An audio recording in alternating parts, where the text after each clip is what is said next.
एक गांव में एक आदमी हुआ करता था। वो आदमी शूज़ों का काम किया करता था। मुझे लगता है कि अब मुझे बड़ी दुकान लेनी चाहिए क्योंकि सामान बहुत ज़्यादा हो गया है और काम भी ठीक चल रहा है। बड़ी दुकान लूँगा तो और अच्छा काम चलेगा और सामान रखने की भी जगह हो जाएगी। आप बिल्कुल ठीक कहते हैं। अच्छा ठीक है, फिर कल सुबह होते ही मैं दुकान ढूंढने चले जाऊंगा। सुबह होते ही रमेश दुकान ढूंढने के लिए चले जाता है। कुछ देर ढूंढने के बाद उसको एक दुकान मिल जाती है। फिर उसके बाद वो घर आकर अपनी बीवी को बताता है, मुझे एक दुकान मिली है, वो बहुत ज़्यादा सस्ती है और बहुत बड़ी है। मैंने अपने साथ वाली दुकान खरीदी है। अरे ये तो बहुत अच्छी बात हुई, अब हमें ज़्यादा मुनाफा होगा। अगले दिन रमेश दुकान खोल लेता है और पहला कस्टमर आकर कहता है, अरे भाई कुछ अच्छे से शूज़ दिखाओ। ठीक है, मैं आपको दिखाता हूँ, ये शूज़ बहुत ज़्यादा अच्छे हैं। अरे नहीं नहीं, इससे भी ज़्यादा अच्छे शूज़ दिखाओ। ठीक है, ये वाले शूज़ आप देख सकते हैं। ये कहकर रमेश उसे एक और जूता दिखाता है। हाँ, ये वाले शूज़ बहुत अच्छे हैं, इनको पैक कर दो और फिर मैं ले लूँगा। कस्टमर उसे पैसे देता है और वहाँ से शूज़ लेकर चले जाता है। उसके जाने के बाद एक और कस्टमर आता है और उससे शूज़ की डिमांड करता है। भाई शूज़ दिखा रहा मेरे साइज़ के और वो अच्छे होने चाहिए। ये सुनते ही रमेश उसे बहुत प्यारे और सही वाले जूते दिखाता है। उसके बाद कस्टमर उसे पैसे देता है और वहाँ से चले जाता है। शुक्रिया आपका यहाँ पर आने के लिए। जैसे ही वो कस्टमर जाता है उसको कुछ अजीबोगरीब सी आवाज़ें आने लगती हैं। अरे ये आवाज़ कहाँ से आ रही है? मुझे ऐसा क्यों लग रहा है कि मेरे पीछे कौन है? लेकिन मेरे पीछे तो कोई नहीं है। लगता है मैं ज़्यादा थक गया हूँ, इसीलिए ऐसा लग रहा है। कुछ देर के बाद आवाज़ें आना बंद हो जाती हैं और वो घर चले जाता है। लेकिन अब भी मुझे महसूस हो रहा है कि मेरे पीछे कोई है। अरे क्या बात है, आप इतने ज़्यादा परेशान क्यों लग रहे हैं? कुछ नहीं, बस मैं ज़्यादा थक गया हूँ, इसीलिए मैं आज सोने जा रहा हूँ और तुम मेरे लिए चाय ले आना, ठीक है? इस पर रीना कहती है, लगता है आज पहला दिन है इसीलिए आप थोड़े से परेशान लग रहे हैं। चले जाइए, मैं आपके लिए चाय ले आता हूँ। रमेश सीधा कमरे की तरफ बढ़ता है और कमरे में जाकर सोने लगता है। कुछ देर सोने के बाद उसको कुछ आवाज़ें सुनाई देती है। जब वो साइड पर देखता है तो उसके सामने एक जिन खड़ा था। वो जल्दी से वहाँ से भागता है, लेकिन उस जिन के जादू की वजह से वो वहाँ से भाग नहीं पाता। कहाँ तक भागोगे? तुम यहाँ से नहीं भाग सकते। अरे मुझे जाने तो, मैंने तुम्हारा क्या बिगाड़ा है? कुछ आवाज़ें सुनने के बाद उसकी बीवी रीना वहाँ पर आ जाती है और भूत वहाँ से गायब हो जाता है।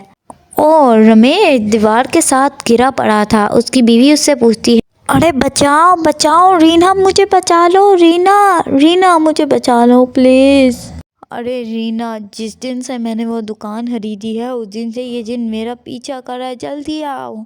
अरे आप क्या कह रहे हैं? इतनी देर से इतनी ज़्यादा आवाज़ें क्यों आ रही हैं? अरे तुम्हें पता है कि मैंने अपने सामने अभी अभी एक जिन को देखा था।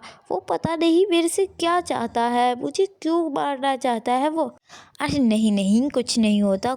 रीना के दिलासे देते देते वो दोनों सो जाते हैं। अगली सुबह जब होती है तो रीना उसे जगाती है। अरे उठ जाइए, आप खाना खा लीजिए, मैंने खाना बना दिया है और आपको दुकान पर भी तो जाना है।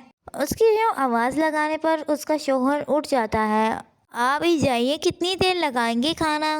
फिर उसके बाद उसका शौहर मेज़ के टेबल पर बैठे बैठे भी यही सोच रहा होता है, आज तो मेरा बिल्कुल जाने का दिल नहीं कर रहा। कल वाली बात के बाद वो जिन मुझे मार डालेगा, मुझे तो ऐसा ही लगता है। अरे नहीं, कुछ होता खुदा हमारे साथ है। जब तक खुदा हमें शर नहीं पहुंचाएगा तब तक कोई नहीं पहुंचाएगा। आप जाइए, आपको देर हो रही है। उसकी बीवी की तसल्ली देने के बाद वो वहाँ से चल जाता है शूज़ की दुकान पर और वहाँ पर जाकर सफाई करता है तो उसको आवाज़ें आने लगती हैं। वो फिर से डर जाता है, लेकिन थोड़ी देर बाद ही आवाज़ें आना बंद हो जाती हैं और एक कस्टमर आ जाता है। अरे भाई एक जूता देना, बहुत ज़्यादा अच्छी क्वालिटी का होना चाहिए। अच्छा मैं आपको जूता दिखाता हूँ, ये देखिए ये वाला जूता। अगर आपको ये पसंद नहीं आता तो मैं आपको और भी दिखा सकता हूँ। हाँ कोई और जूता दिखाओ मुझे। अच्छा जी, ये देखिए ये वाला जूता बहुत ही अच्छा है, आप इसे ले सकते हैं, सिर्फ 2000 का जूता है। अच्छा चलो ठीक है, इस जूते को पैक कर दो, जल्दी करो। ये सुनकर रमेश उसे जूते पैक कर देता है। हाँ भाई, आपको तो मैंने दूसरे जूतों का कहा था, आपने ये कौन से जूते पैक कर दिए? दूसरे जूते मुझे दीजिए ना, 2000 वाले। ये देखकर रमेश थोड़ा सा हैरान होता है, मगर मैंने तो वही जूते डाले थे। चलो कोई बात नहीं, अगर दूसरे जूते आ गए हैं तो मैं डाल देता हूँ दूसरे जूते जो आपने कहा था मुझे, 2000 वाले जूते। ये सब कुछ उस भूत का ही किया हुआ था। उसके बाद वो कस्टमर जूते लेकर वहाँ से चले जाता है और उसके बाद रमेश भी अपने घर जाता है, लेकिन रास्ते में उसको एक भूत पकड़ लेता है। अरे तुम तो वही भूत हो, मुझे जाने दो, मैंने तुम्हारा क्या पकड़ा है।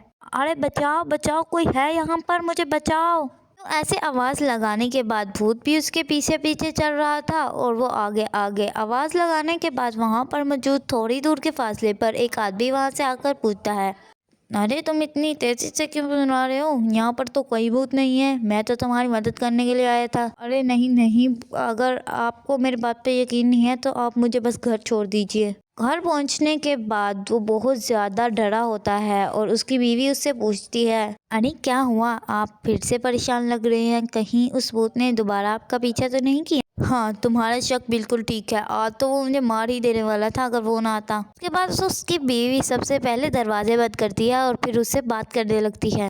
अगर आज वो आदमी ना आया होता तो उसने मुझे मार ही देना था। मुझे समझ नहीं लग रही कि उसने ऐसा किया ही क्यों, मैंने उसका क्या ही बिगाड़ा था कि वो मेरे पीछे पड़ गया। जब से आपने वो नई दुकान ली है तब से ही वो भूत आपका पीछा कर रहा है।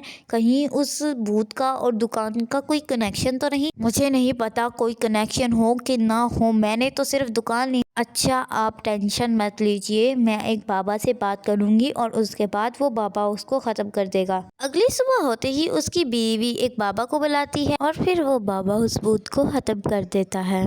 वो भूत जलकर राख बन जाता है।